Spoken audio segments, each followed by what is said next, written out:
주옵소서. 예수님의 이름으로 간절히 기도하옵나이다. 자, 하나님을 떠난 인간의 문제를 살펴보고 있습니다. 하나님을 떠난 인간의 문제. 첫째는 영적 문제. 두 번째는 우상숭배. 세 번째는 정신 문제. 네 번째는 육신 문제. 그리고 지난 시간에 다섯 번째로 내세 문제를 살펴봤었는데요. 자, 지난 시간에 배운 거 잠깐 한번 복습해 보겠습니다. 하나님을 떠난 인간의 다섯 번째 문제는 뭐예요? 내세 문제입니다. 믿지 않는 불신자들의 인생 여정 다섯 가지로 제가 말씀을 드렸어요. 이 땅에 태어나서 생로병사 누구나 한 번은 반드시 죽는데 죽음은 뭐예요? 분리다 그랬어요. 육체는 땅으로, 땅에서 왔으니까 땅으로, 영혼은 하나님께로부터 왔으니까. 그런데 하나님 앞에 뭘 받아야 돼요? 심판을 받아야 되죠. 한 번 죽는 것은 사람에게 정해진 것이요, 그 외에는 심판이 있으리라. 그런데 계시록 20장에 보면 죽은 자들이 다 자기가 행한 대로, 행위록에 기록된 대로 심판을 받으니 각 사람이 자기 행위대로 심판을 받고 지옥 불못에 떨어지더라는 것입니다. 참 두려운 현실이죠. 그런 엄연한 사실입니다. 우리가 이 땅에 태어나 사는 동안 예수님 만나지 못하고 믿지 않고 죽는다면 즉시로 이 무서운 영적 현실을 마주하게 될 것입니다. 그래서 예수님 말씀하신 부자와 나사로의 이야기에서 지옥에 간 부자가 그 불꽃 가운데서 고통당하고 두 가지를 아브라함에게 간구했죠. 지옥에 간 자의 두 가지 소원. 첫째는 뭐였죠? 그 나사로를 보내서 그 손가락 끝에 물 한 방울만 찍어서 내 혀를 좀 서늘하게 해주십시오. 지옥의 고통이 얼마나 극심한가를 우리에게 보여주고 있습니다. 제가 이따가 우리 교회 단톡방에다가 링크 하나 올릴 테니까 집에 가셔가지고 한번 보세요. 최근에 천국 지옥을 깊이 열 몇 번인가를 다녀오셨다는데 하고 지금 집회를 다니시는 김폴 목사님 한 분이 계세요. 유튜브에 김폴 이렇게 치면 천국 지옥 간증 집회 영상들이 많이 떠 있습니다. 얼마나 지옥이 두려운 것인가를 한번 그분의 간증을 보면서 좀 충격 받으시고 도전 받으시길 바라요.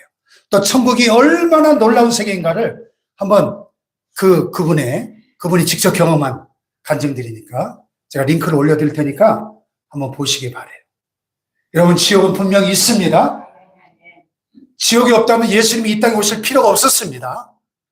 지옥이 있기 때문에 그것은 우리가 가서는 절대로 안 되는 곳이기 때문에 하나님의 아들 예수님이 인간으로 오셔서 십자가에 죽으셔야 될 정도로 지옥은 그렇게 끔찍한 현실인 것이죠. 아멘. 형제들이, 내 형제 다섯이 있는데 그들로 이 고통받는 것에 오지 않게 해달라고 간구합니다. 그러나 이 두 가지 요구 모두 다 거절당했죠. 지옥은 하나님의 자비가 영원히 사라져버린 세계, 하나님의 얼굴을 돌려버린 그 세계가 절망의 세계죠. 영원한 저주와 절망이 있는 것이 지옥인 것입니다. 아멘. 자, 그런데 내세에 관련된 놀라운 성경의 약속의 말씀들이 있죠. 누구든지 예수님을 믿으면 멸망하지 않고 영원한 생명을 얻게 됩니다. 할렐루야. 심판받지 않고 사망에서 생명으로 옮겨집니다. 할렐루야. 죽음 이후에 이 육신의 썩을 장막을 벗고 하나님의 장막에 들어가 하나님과 함께 사는 곳입니다. 그것이 천국입니다. 할렐루야.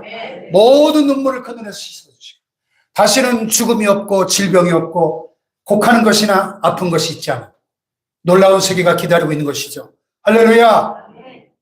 성경의 핵심 내용이 뭐예요? 예수 그리스도를 믿고 그 이름을 힘입어 생명을 얻는 것, 구원받는 것, 천국 가는 것, 성경의 핵심이죠. 할렐루야. 내세 문제를 지난 시간에 이렇게 살펴봤고요. 자, 오늘은 후손 문제. 출애굽기 10장 4절 5절. 다 같이 시작. 너를 위하여 새긴 우상을 만들지 말고 또 위로 하늘에 있는 것이나 아래로 땅에 있는 것이나 땅 아래 물속에 있는 것에 어떤 양도 만들지 말며 그것들에게 절하지 말며 그것들을 섬기지 말라. 나 내 하나님 여호와는 질투하는 하나님인즉 나를 미워하는 자의 죄를 갚고 아들에게로 3, 4대까지 이르게 하거니와. 자, 하나님을 떠난 인간의 6번째 문제는 후손 문제입니다. 끊임없는 가정, 가문의 우환이 찾아오는 겁니다. 영적 유산이 자녀와 후손들에게 전달되어지는 거예요. 영적 유산이. 여러분, 돈과 땅만 유산으로 남겨지는 게 아닌 것이죠. 오전에 말씀드렸던 인간의 근본 문제, 창세기 3장 이후에 나타난 원죄, 이 문제가 유산으로 전달되어지는 거예요. 오전에 우리가 살펴봤지 않습니까? 로마서 5장 12절. 다 같이 시작. 그러므로 한 사람으로 말미암아 죄가 세상에 들어오고 죄로 말미암아 사망이 들어왔나니 이와 같이 모든 사람이 죄를 지었으므로 사망이 모든 사람에게 이르렀느니라. 아멘. 네. 그래서 하나님을 떠난 인간에게는 이 영적 유산이 자녀와 후손들에게 전달되어지는데 영적 문제, 우상 숭배, 정신 문제, 육신 문제, 내세 문제가 전달이 되어지는 거예요. 한번 따라해 봅시다. 영적 문제, 우상 숭배, 정신 문제, 육신 문제, 내세 문제, 그리고 이제 후손 문제까지. 예. 모든 사람이 죄를 범하였음에 하나님의 영광에 이르지 못했다 그랬습니다. 이것을 우리가 대물림이라고 하죠. 대물림. 그래서 가물을 타고 내려오는 질병의 대물림이 있어요. 암과 심장병, 정신병, 고혈압, 장애, 모든 질병이 다 유전되잖아요. 우리가 병원 가면 의사가 가족력 묻죠. 가족력. 예? 가족 부모님이나 조상들 가운데 뭐 암으로 죽은 분이 있습니까? 당뇨 있었던 분이 가족력을 묻습니다. 왜 묻죠? 유전되니까. 질병이 유전되니까.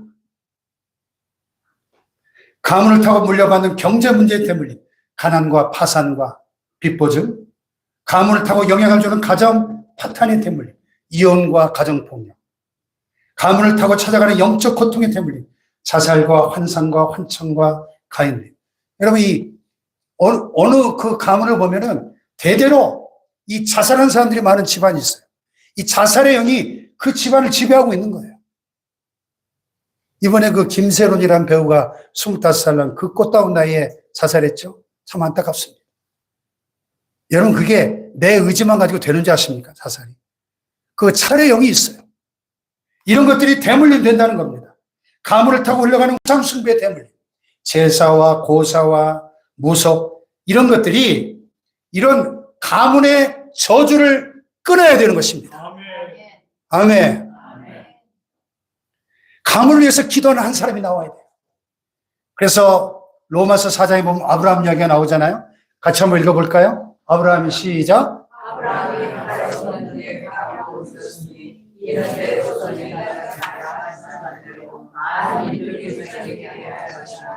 그가 100세나 되어 자기 몸이 죽은 것 같고 사라의 태가 죽은 것 같음을 알고도 믿음이 약해지지 아니하고 믿음이 없어 하나님의 약속을 의심하지 않고 믿음으로 견고해져서 하나님께 영광을 돌리며 약속하신 그것을 또한 능히 이루실 줄을 확신하였다. 아브라함이 원래 하나님을 믿는 집안에서 태어나고 자랐습니까? 믿지 않는 집안이었습니까? 믿지 않는. 그의 아버지 데라가 그 오늘날의 그 메소포타미아 문명이 발생한 그 이란, 이라크 지역, 그 걸프만, 그 우르라고 하는 쪽에서 우상을 만들어 팔던 우상 장사였어요. 아브라함의 아버지가.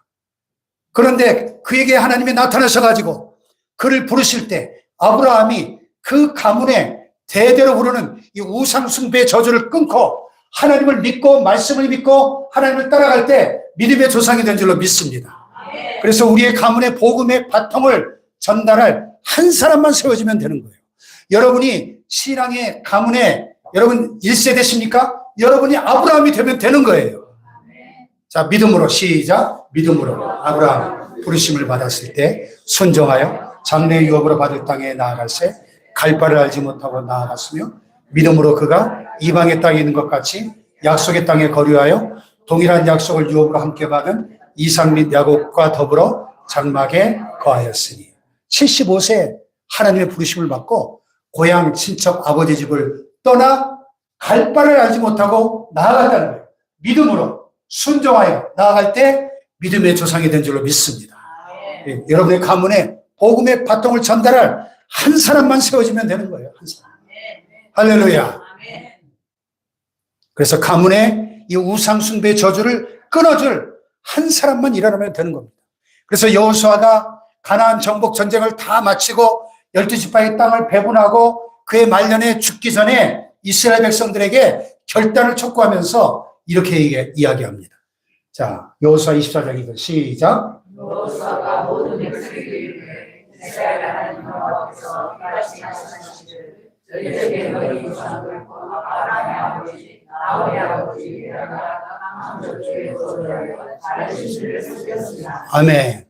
옛적에 너희 조상들이 아브라함의 아버지가 데라가 강 저쪽이랑 저쪽 유프라테스 티그리스 강 넘은 메소포타미아 지역에 거주할 때 누굴 섬겼어요? 하나님을 섬겼습니까? 아니요. 다른 신들을, 귀신들을 섬기며 살았었다는 겁니다.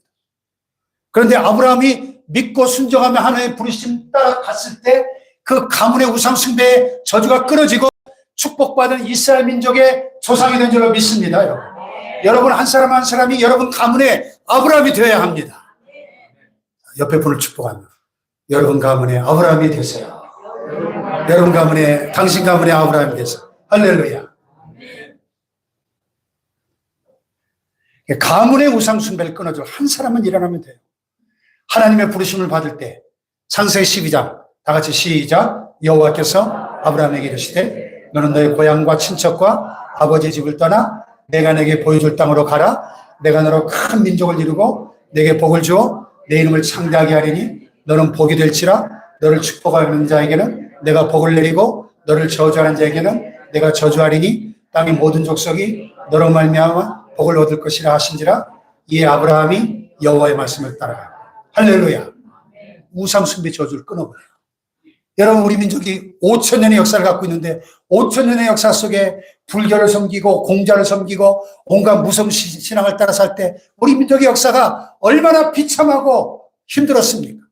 그러나 150년 전에 서양 선교사를 통해서 예수 그리스도의 복음이 들어오고 우리가 하나님을 섬기는 민족으로 변화되었을 때 대한민국이 지난 70년의 역사 속에 6.25의 잿더미 위에서도 지금 전 세계 국력이 190개 나라 중에 6위에 달하는 군사력이 5위가 되는 엄청난 선진국으로 축복을 받은 줄로 믿습니다.